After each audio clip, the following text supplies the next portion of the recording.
J'ai le plaisir et l'honneur d'accueillir aujourd'hui le professeur Mamadou Koulibaly, président de l'Assemblée nationale ivoirienne. Monsieur Koulibaly, merci beaucoup pour cette interview. Pourriez-vous nous entretenir de la relation entre les institutions, ce qu'on appelle les institutions, c'est-à-dire les règles d'une société, et le développement, notamment en Afrique? Oui, merci bien pour cette question.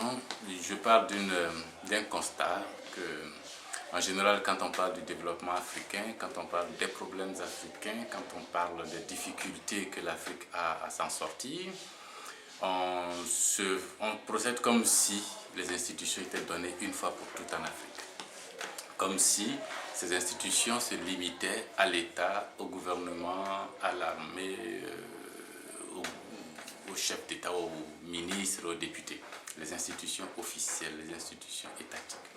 Et ce que nous avons essayé de faire, ce que nous essayons de faire ici, c'est d'amener les gens à comprendre progressivement que les institutions en profondeur, c'est d'abord les règles. Au commencement, ce sont les règles et parmi lesquelles les droits de la propriété. Sans eux, sans ces droits, il n'y a pas de justice, il n'y a pas de progrès, il n'y a pas d'enrichissement. Et donc nous déplaçons la conception des institutions que les Africains ont des organisations officielles, des créations de l'homme officiellement, pour les porter vers les ordres qui sont dans la nature même de l'homme et qu'il n'a pas créé. Le fait d'être propriétaire de moi, de mon travail, de la terre. Et nous essayons de voir comment l'Afrique peut progressivement se remettre à donner la propriété de la terre, la propriété des biens, la propriété de l'entreprise, la propriété de l'économie à ses habitants. On ne peut pas dire que l'Afrique est pauvre quand on voit les quantités de diamants, d'or, de pétrole que les États africains exploitent. Seulement, il n'y a que les États qui profitent. Même quand on trouve des espaces où il y a du pétrole, avec les populations dans ces espaces-là, ça ne se passe pas comme au Texas. Le pétrole est exploité et les habitants qui y sont restent pauvres. Alors que, de par notre conception du droit naturel, la terre de ces régions appartient d'abord aux populations qui y sont. Si on commençait par préciser l'institution de la propriété, à donner les titres fonciers, alors ces populations deviendraient riches. C'est pareil pour l'agriculture. Les États ont proclamé que la terre était propriété de l'État. Ce serait peut-être bien que l'Afrique et les partenaires de l'Afrique songent à remettre la terre dans le patrimoine de ces populations. Et dans nos pays africains, quand on calcule la richesse des États, des pays, on ne tient même pas compte de la terre. C'est un facteur de production oublié, ça compte pour zéro.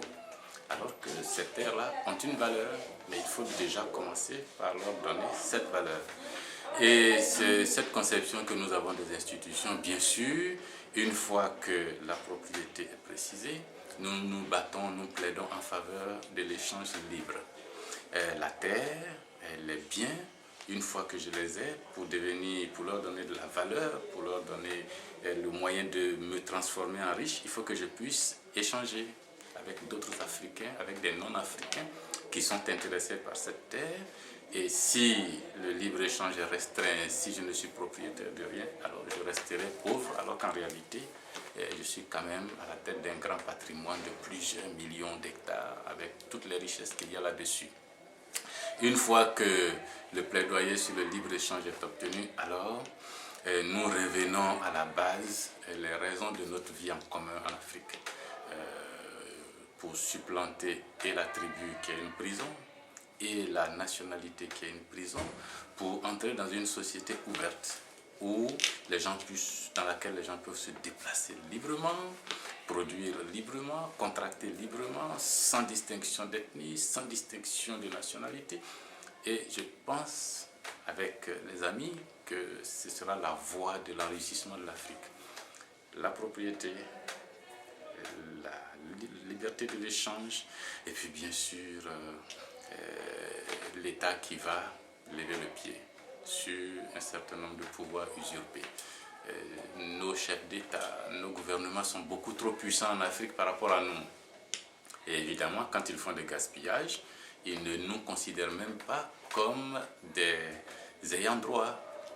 Ils n'ont peur que de la communauté dite internationale, celle qui leur apporte l'aide publique au développement. Nous n'avons que le bulletin de vote à apporter à nos gouvernements. Il faut aussi, dans notre plaidoyer, arriver à changer l'ordre.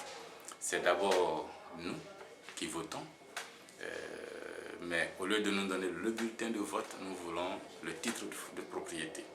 Ensuite, nous serons forts et nous pourrons contrôler toutes les dérives de différents pouvoirs qu'il y a ici, que ce soit ceux des chefs d'État, des armées ou d'autres personnes. Voilà ce que nous organisons comme plaidoyer autour des institutions. Merci.